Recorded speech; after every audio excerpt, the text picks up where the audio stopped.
안녕하세요. 여러분들의 데이업 반도체 멘토 정인호 인사드리겠습니다. 오늘 시간도 핵심만 쏙쏙 뽑아서 종목에 대한 내용 풀어드리도록 하겠습니다.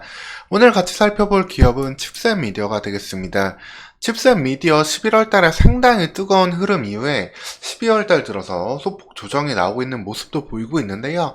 현재 어떠한 상황에 있는지 2024년 흐름은 어떨지 오늘 다시 한번 점검하면서 전망 이어드리도록 하겠습니다. 이렇게 데이업에서는 상장되어 있는 전 종목에 대해서 각각의 담당 멘토가 밀착해서 관련 종목들 끝까지 추적해서 관련 종목들의 정보들 빠르고 정확하게 분석해서 여러분들에게 전달드리고 있으니까 해당 영상들도 꼭 확인하셔가지고 여러분들 투자 수익 보는데 활용하시길 바라겠습니다. 칩셋 미디어 바로 시작하도록 하겠습니다. 칩셋 미디어 오늘 같은 경우 좀 하락을 좀 보이고 있는데요. 월요일날, 금요일날 상승했던 부분을 일정 부분 다시 좀 돌리고 있는 모습이 되겠습니다. 사실 일전에도 말씀드렸지만 11월달 상승은 좀 상당히 뜨거웠어요.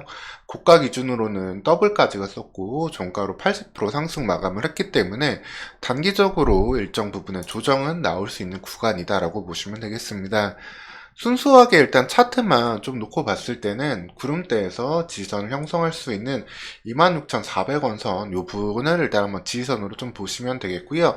해당 구간에서 21선도 올라올 수 있기 때문에 관련된 지지선 보면서 추가 매수 등의 대응도 해볼 수 있다라고 보시면 되겠습니다. 기본적으로 2024년에 대한 그리고 그 이후에 대한 성장을 계속해서 기대해 볼 수 있는데요. 이런 NPU의 칩들의 계속되는 성장성 등은 관련된 연구를 증가할 수밖에 없고 이런 IP를 갖고 있는 칩셋 미디어는 관련된 로열티 매출 그리고 여기에 따른 양산 매출을 지속적으로 기대해 볼 수 있겠습니다. 그 기본은 두 가지 방향이에요. 일전에도 계속 말씀드리고 있지만 하나는 AI 관련 산업이 계속해서 진화하면서 이제는 AI를 출력해가지고 일상생활에서 활용하는 그런 부분이 계속해서 중요해지고 있습니다. 이에 따라서 관련된 NPU 칩셋에 대한 이런 부분들을 좀 증가할 수밖에 없고요. 서버용에 있어서도 NPU의 사용이 증가하고 있다라고 보시면 되겠습니다. 이 부분에 대해서는 현재 나와 있는 여러 가지 데이터들을 봤을 때도 이 아식스 반도체라고 하거든요. NPU 같은 칩들은 사용 목적에 따라서 이제 사용하는 반도체를 아식스 반도체라고 하는데 여기에 NPU가 들어간다라고 보시면 되겠습니다.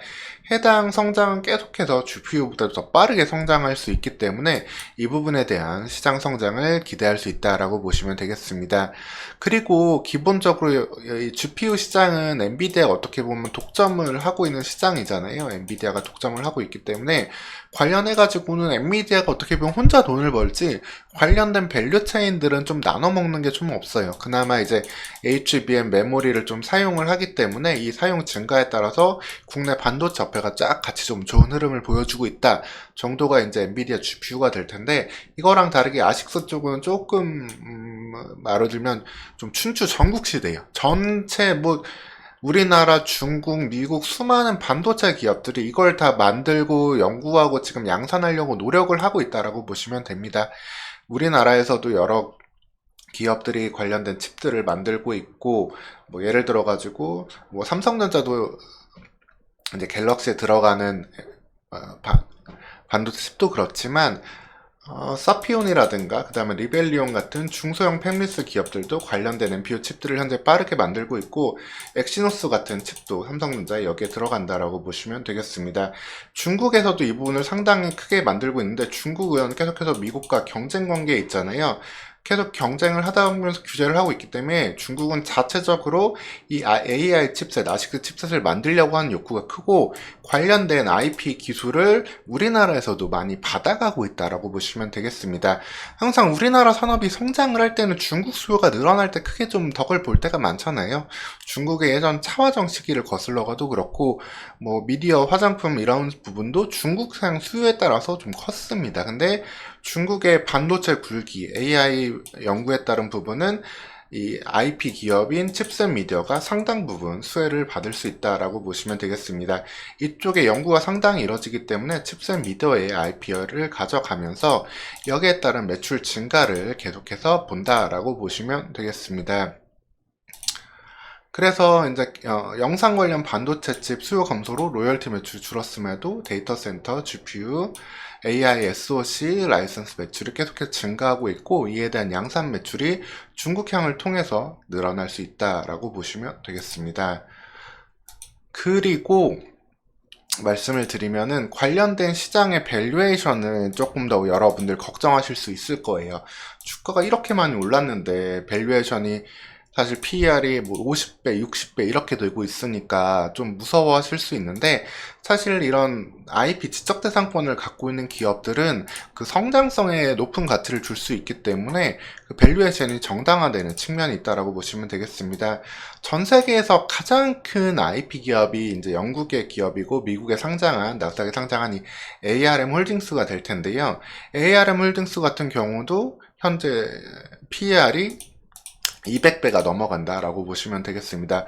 물론 이미 영업이익이 당기순이익이 수천억을 넘어가고 있고, 그렇기 때문에 시가총액을 성장성에 더 고밸류를 받는 것이 당연한 ARM이긴 하지만 200배가 넘는 이런 PER을 받고 있다라는 점, 그러면서도 상장 이후에 오랜 기간 눌려있었던 주가가 다시 한번 이 부분을 현재 돌파하려고 하고 있다라는 점은, 이런 IP 기업에 대한 밸류에이션은 계속해서 여러분들이 높게 좀 볼 수 있다, 이런 비교를 통해서 좀 보시면 되겠습니다.